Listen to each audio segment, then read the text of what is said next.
Hey guys, Monochrome here. Welcome back to my channel. If you're new here, welcome. Genuinely good to have you. Right off the bat, this is going to be a much more serious video than what you guys can usually expect from my channel.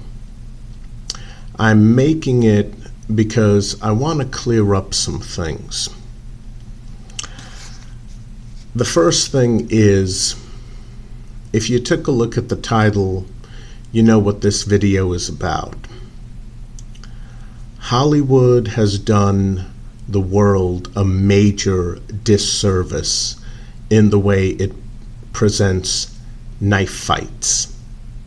Honestly, it's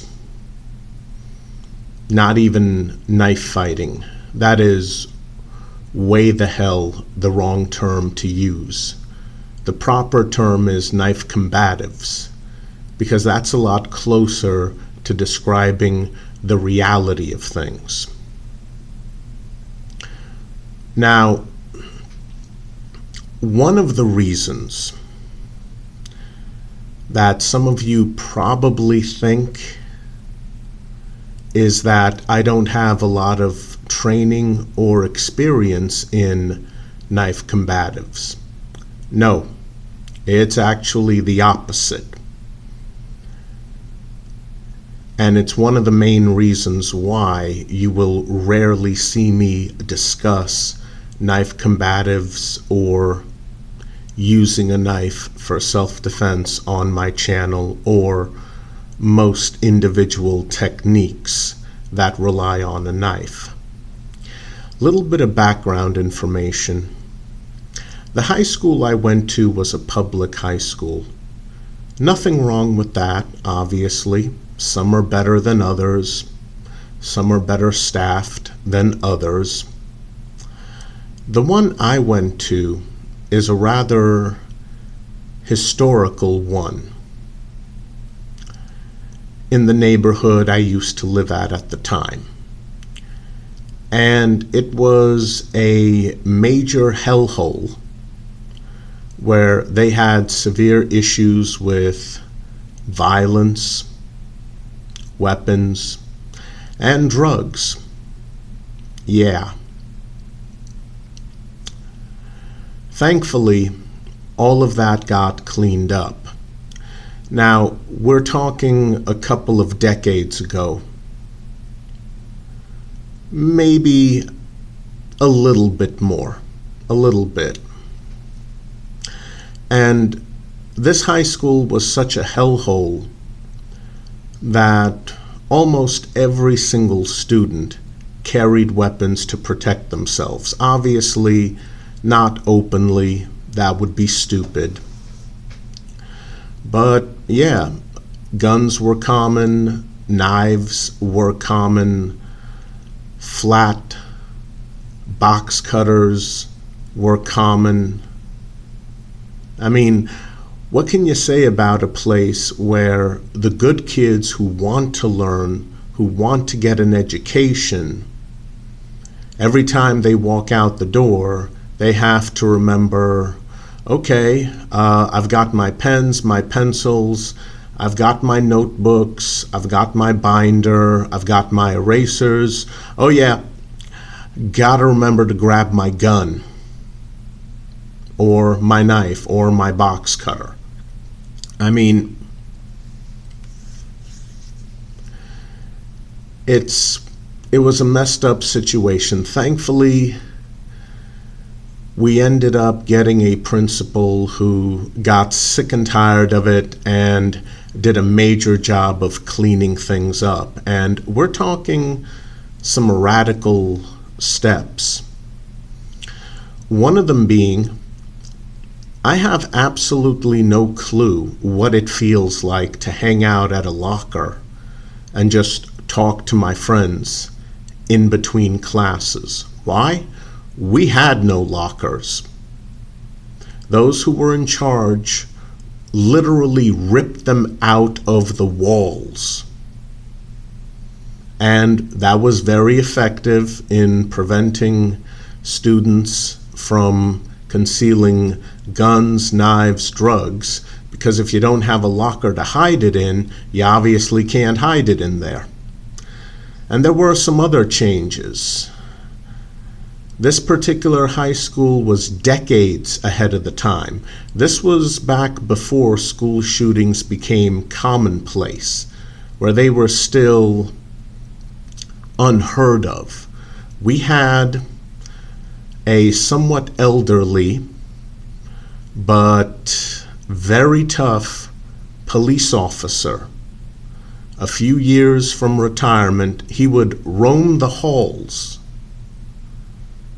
and he had his .38 Special Smith & Wesson Model 10, and he knew how to use it. This guy was not officer friendly. Oh no. This guy was hardcore, he was intense, and he was one of those officers who had to use his service weapon in the line of duty, gunning down an extremely violent, homicidal, and insane pimp. So this was someone who, if you came to school with a gun and you tried to shoot somebody, you encountered him, he would gun you down, and he wouldn't lose any sleep over it. This wouldn't be a bad idea nowadays. Have one active officer in every school, somewhat close to retirement age, who has experience using his firearm. Have him roam the halls. Guarantee you that would reduce school shootings. But this high school, decades ahead of their time, or its time. So a little bit of background for you. And yes, I also carried weapons, and yes, I carried knives. And unlike today, where I carry my knives as tools just to get the job done, back then I didn't. It was a situation where I figured, well, I have to carry a knife, I might as well learn how to use it. So I absorbed tons of information like you would not believe. Thankfully, even then as a younger man, I was able to tell if someone was BSing me, or if an instructor or book or video had information from someone who was legit. So that helped. And I acquired a ton of knowledge that obviously I still have in my head to this day. So, the 5 reasons why you will rarely see a video with information regarding knife combatives on my channel. 1, I don't know any of you guys personally. I do care about you. I want you to stay safe. Thank you for subscribing. I know I have a ton more viewers than I have subscribers. That's common nowadays on YouTube. But the thing is, on a personal or intimate level, I really don't know you guys. So I don't know what you would do with the information if I put it out there. I'll give you guys a perfect example. There used to be a martial arts instructor. Excuse me. There used to be a martial arts instructor in New York City who had a reputation for teaching anyone, absolutely anyone, and he had some genuinely killer martial arts techniques under his belt. Well, one day he got approached by 2 guys, 2 thugs off the street, who heard from a buddy that, hey, this martial arts instructor will teach you how to really mess someone up badly. Go learn from him, be sure to bring plenty of money. So they approached this instructor, this older traditional martial arts instructor, and said, hey, We heard from a friend that you know a couple of techniques that we can use out there, in case of self-defense, in case we need to mess someone up. Would you be willing to teach us? And the first words out of this instructor's mouth was how much it would cost them to learn, as in money. Yeah. So this martial arts instructor, rather than saving those techniques for his best students, the ones whom he could trust not to abuse them, no. This martial arts instructor was a literal whore. Pay him, you get what you want. That's what a whore is. Pay money, pay enough money, hey, you get what you want. So he taught them. A couple of weeks later, they got into an argument and they messed up this one guy really badly. They murdered him. They got arrested, and in order to get a lighter sentence, they talked about the martial arts instructor who taught them the killer techniques. And he was also arrested as an accessory to that homicide. So that's the first reason why I don't talk about specific individual techniques, how they're done, how to use them. No. And it's why I won't. I just don't know you guys on a personal or intimate level where I can make a judgment call and say, okay, if I put this information out there, they won't abuse it. They won't use it to hurt someone. So that's the first one. Second one, this is where Hollywood comes in. You see someone get their arm cut open or they get stabbed in the shoulder, and by the end of the movie, they're fine. Or a few scenes later, they're fine. They're able to keep going, especially in an action movie, like nothing happened. No. Here's the thing about muscles, tendons. Everything's connected. You could take a not so deep cut across the forearm, and now all of a sudden, oh hey, how come my fingers don't work? And they're never going to ever again. That's the reality. Another story, convenience store clerk. He got robbed. Guy had a knife. There was another customer in the store, an attractive woman. The robber wanted a hell of a lot more than just money. Well, when the clerk behind the counter realized that she was about to be sexually assaulted, he jumped in to protect her. And he ended up getting stabbed in the arm. He ended up losing the use of that arm.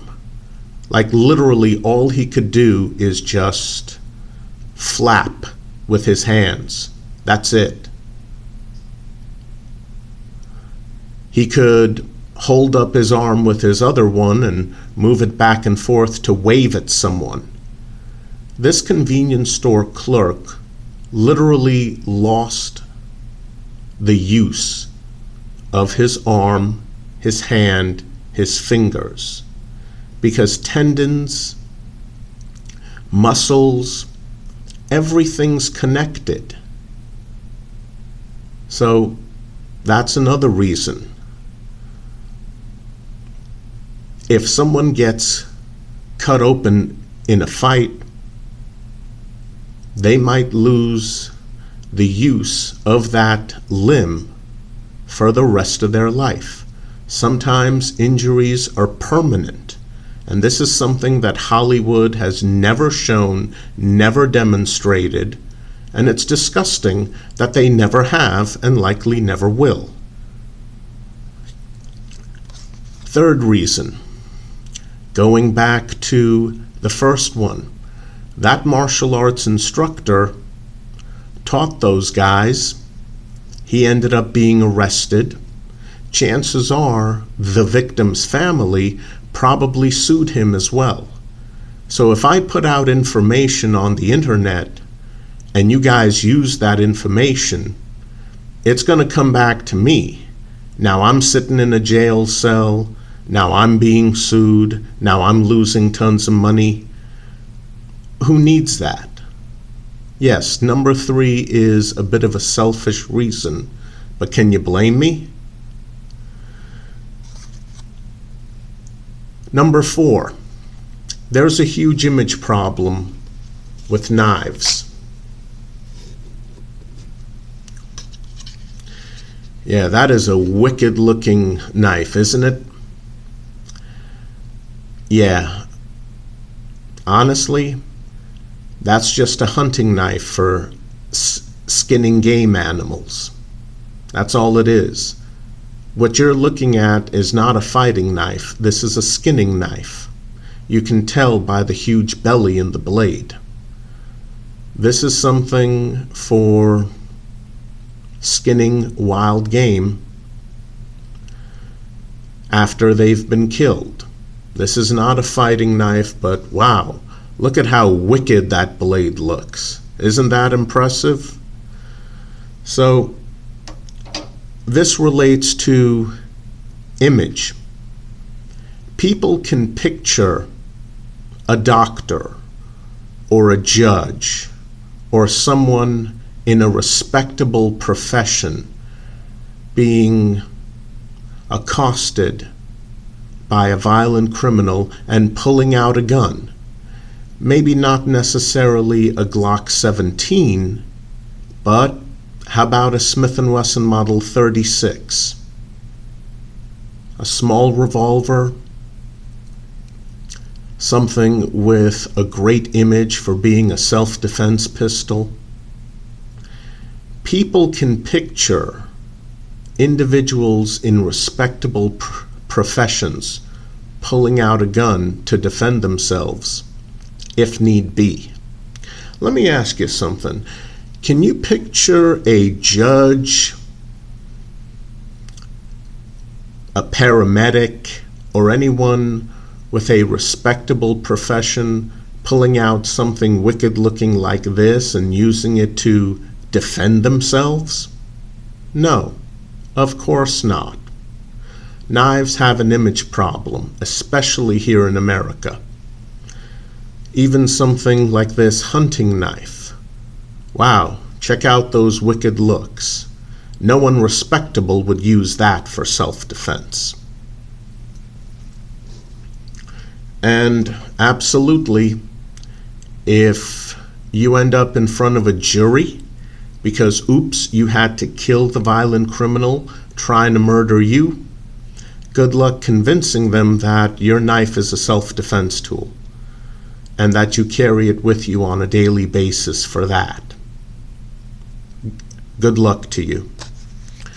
Last one, mentality. It takes a certain mentality to actually be able to pull out a knife and use it. Most folks, most civilians don't have that mentality. That's very important to keep in mind. So, what good is putting out this information out there if maybe someone starts carrying a knife because they want to defend themselves with it? They end up in a situation where they need to use it, and all of a sudden they freeze up because they don't have that mentality that's needed to take a blade and plunge it into someone's gut. Or if it's a really serious situation, across their throat. What good is carrying something specifically for self-defense if you don't have the mentality to use it. And for a lot of people, they don't realize they don't have that mentality until it's too late. Seriously, if you live in a jurisdiction where you can go out and legally get a gun and carry it with you, do that. So those are the 5 reasons why I rarely discuss knife combatives on my channel, and rarely will. All right, guys, stay safe out there. I'll see you next